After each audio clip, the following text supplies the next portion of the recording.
इस वीडियो में आप जानेंगे कि नागेश्वर ज्योतिर्लिंग असली कौन सा है, क्योंकि वो जाने बिना आपकी 12 ज्योतिर्लिंग की यात्रा पूरी नहीं होगी। क्योंकि कई ज्योतिर्लिंग बताए जाते हैं नागेश्वर के, जैसे कि महाराष्ट्र का हिंगोली, गुजरात का ये जो अभी आप दर्शन कर रहे हैं, जो है द्वारिका से 18 किलोमीटर की दूरी पर। एक है झारखंड में देवगढ़ ज्योतिर्लिंग के पास में, और एक माना जाता है उत्तराखंड के अल्मोड़ा में। अल्मोड़ा का जो ज्योतिर्लिंग माना जाता है नागेश्वर का, उसका तो नाम ही जागेश्वर है, तो यहाँ पे डिस्कस नहीं करेंगे। महाराष्ट्र का जो हिंगोली में है, उसका नाग देवता की कथा से कोई लेना देना नहीं है। आप कहेंगे तो मैं लिंक सेंड कर दूंगा। उसमें कथा है नामदेव जी की। नागों के साथ में उसका कोई लेना देना नहीं है। सिर्फ मंदिर का नाम है ओढ़ा नागनाथ। अभी भी आपको क्लियर नहीं हुआ होगा कि कौन सा असली ज्योतिर्लिंग है, तो वीडियो के अंत तक बने रहेगा, वरना हर बार की तरह कुछ ना कुछ छूट जाएगा। और भी प्रूफ आपको दूंगा, क्योंकि जो एंड में मैं बताऊंगा उसी से आपको मालूम पड़ेगा कि असली नागेश्वर ज्योतिर्लिंग कौन सा है।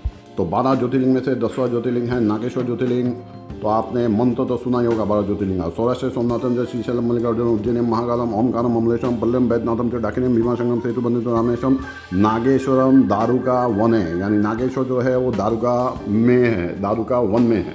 तो बाकी के जो ज्योतिर्लिंग हैं उसका दारुका के साथ या वन के साथ कोई लेना देना नहीं है। दूर दूर तक कोई वन नहीं है। नागेश्वर का मतलब होता है नागों के ईश्वर, और इनका वर्णन है दंत कावना, देत यवाना, काम्य कावना जैसे कई शास्त्रों में इनका वर्णन है। स्कंद पुराण के मानसखंड और रेवाखंड में भी वर्णन है। तो चलिए इतिहास की तरफ बढ़ते हैं। दारुका नाम की एक राक्षसी थी। उसके पति का नाम था दारुक, और वो रहते थे दारुका वन में।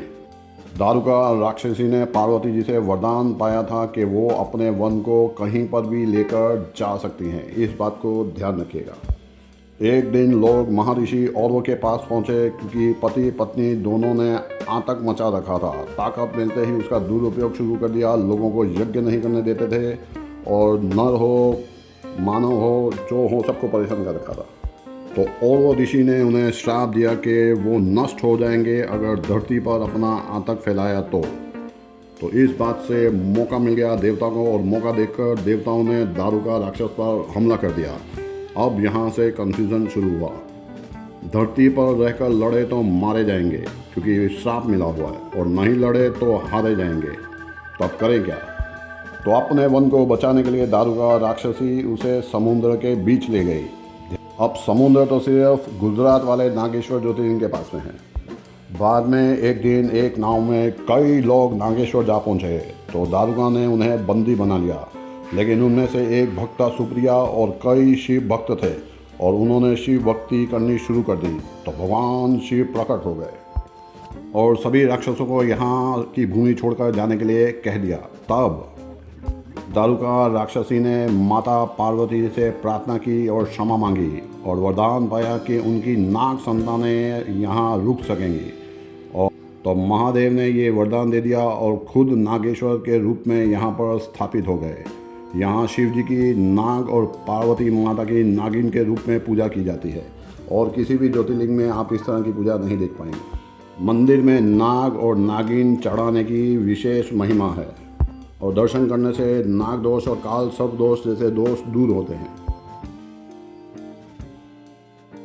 कुछ महान ज्ञानियों का मानना है कि गुलशन कुमार टी सीरीज वाले जो हैं उन्होंने ये मंदिर बनाया, इसलिए ये फेमस हो गया। ये नागेश्वर ज्योतिर्लिंग नहीं है।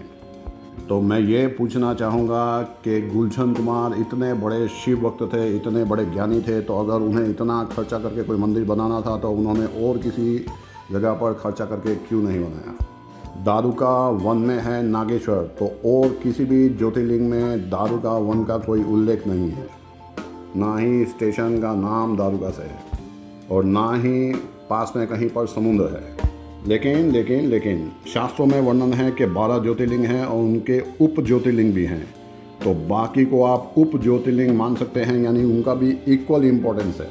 वो भी 12 ज्योतिर्लिंग का ही महत्व रखते हैं। और दूसरी बात कि दारुका राक्षसी, जैसे कथा में बताया, दारुका राक्षसी जहाँ चाहे वन को लेकर जा सकती थी। तो ऐसा हो सकता है कि वो कई वनों में गई हों और ये सारे के सारे ज्योतिर्लिंग हों। और अगर मेरी बात माने तो हम कौन होते हैं बताने वाले कि कौन सा असली ज्योतिर्लिंग है? मेरे अनुसार 12 की जगह 17 ज्योतिर्लिंग हैं और 17 के 17 दर्शन करेंगे तो ही आपके 12 ज्योतिर्लिंग पूरे होंगे। ऐसे ही 21 मंदिरों का दर्शन करने के लिए चैनल सब्सक्राइब कर लीजिए और कमेंट ओम नमः शिवाय।